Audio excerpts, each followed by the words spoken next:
awit ko'y ikaw. Ikaw ang sinisigaw dahil nabihag mo ang pusong akrong may dugong bughaw. Sa labi ko lumilitaw ang ninanais matanaw, kasi ikaw lang ang siyang buhay na aming tinatanglaw. Ikaw lang ang inspirasyon kung ba't nagsusulat ngayon, at natatangi ko na yaman bigay ng Panginoon. Kahit saan man magpunta pangalan mo dinadala. Kung ikaw man ay naging sisko, ikaw na sinisinta. Sa mga araw na lumuha, galit na biglang humupa. Bawat pasok ng unos sa puso ko, ikaw nagpatila. Alam ko di mo na tinuro ang pagiging masama. Ang ipagtanggol kita hindi naman sinasadya. At wala akong pake sa sasabihin ng iba, basta't alam ko at alam mo na minamahal kita. Pagkat ikaw ang nagbigay, ikaw ang siyang taglay, ikaw ang kapatiran ko hanggang sa mamatay.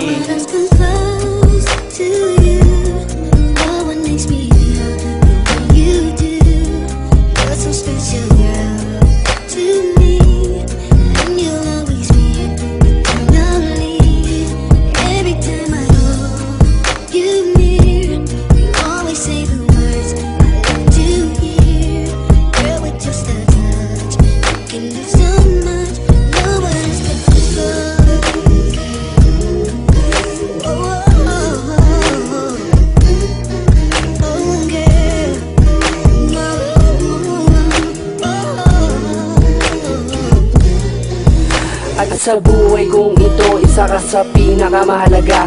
Dahil sa'yo naramdaman kakaibang saya. Kaya't kahit anong mangyari ay poprotektahan kita. Buhay ay itataya kung para lang sa'yo talaga. Dahil ikaw ang nagbabago sa dating kay gulo. Ikaw ang nagbigay ng tuwa sa aking mundo, na para bang isang gabay ngayon sa tinatahak ko. Na sa tuwing madadapa ay meron sa akin sasalo, at meron ding nakikinig sa bawat kwento ko. Kapatirang handang dumamay pag nalulungkot ako. Alam mo ba, iba sa kanila, bilib ako sa'yo talaga. Pakinggan mo aking kanta, malaman mo ang iyong halaga.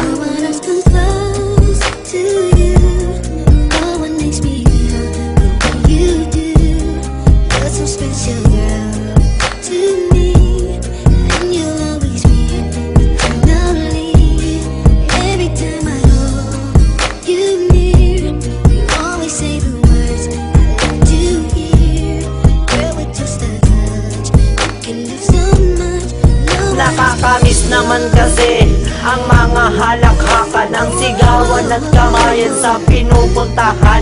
Di man ganun kalawak ang nasasakupan, ito ang alpakaparo, sigaw mo na pangalan. Hanggang sa aking pagtanda, umabot man ng kay tagal. Kahit kunin na ng may kapal, mananatili kang mahal. Dahil ikaw ang kapatiran kong nagmistulang gabay. Ikaw rin ang nagbigay ng karangalan kong taglay. Kaya't pinapangako ko at magpakailanman mananatili ka sa puso ko't hindi mahihimlay. Nung mga araw na sa dahon tayo brad nagsisikain, at pag may nagustuhan isa-isang nagsisiamin. Pinaliwanag sa magulang ang bawat hadikain, ang respeto matupad at inyong mga mithiin. Heto na nga pala ang mga oras na kay tagal ko nang hiling, ang pasasalamat namin kahit sa konting narating. To you.